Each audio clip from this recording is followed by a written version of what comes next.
Сәлеметсіңдер ме балалар? Қазақ тілі сабағымызды бастайық. Сабақтың тақырыбы дыбыс және әріп. Бүгінгі сабағымыздың мақсаты дыбыс және әріп тақырыбынан игерген білімдеріңді практикалық іс-әрекеттерге қолдана алу. Енді балалар, оқулықтың 103-ші бетіндегі 22-ші жаттығуға назар аударайық. Жеңіс күні. Алтын тулар желмен ойнап, қуанышты ұлғайтамыз. Жеңіс күнін жылда тойлап, жеңіс әнін жылда айтамыз. Бабалардың айбынды үнін тыңдаймыз біз мақтанышпен. 9-шы мамыр күні, тойдың күні тоқаш піскен. Бақыт сыйлап жатадар күн, санамызға жарық берген. Әкелері аталардың бұл жеңісті алып келген. Қуантады ән сап жұртты, келе берсін бақыттан. Жеңіс күнің құтты болсын, батырлардың ұрпақтары деп кезінде Тұманбай Молдағалиев ағамыз айтқан екен.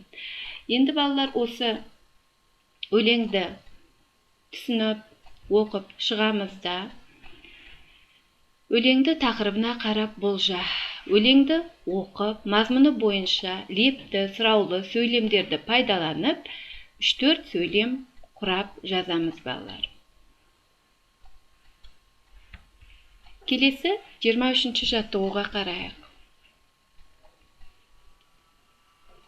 Отан үшін беттескен, өліммен де от кешкен, омырауын оқ тескен, менің атам майдангер.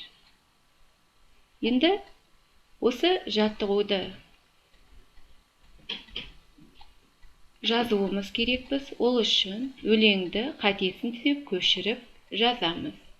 Майдангер сөзіндегі дауыссыз дыбыс түрлерін ажыратамыз.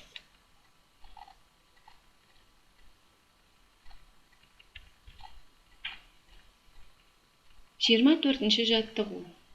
Қаһарлы ел қамал бұзады. Мақалды оқып, мағынасын түсін.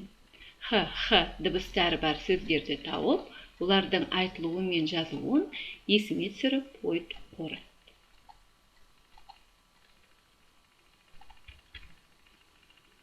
Бүгінгі қазақ тілі сабағымыз осымен аяқталды.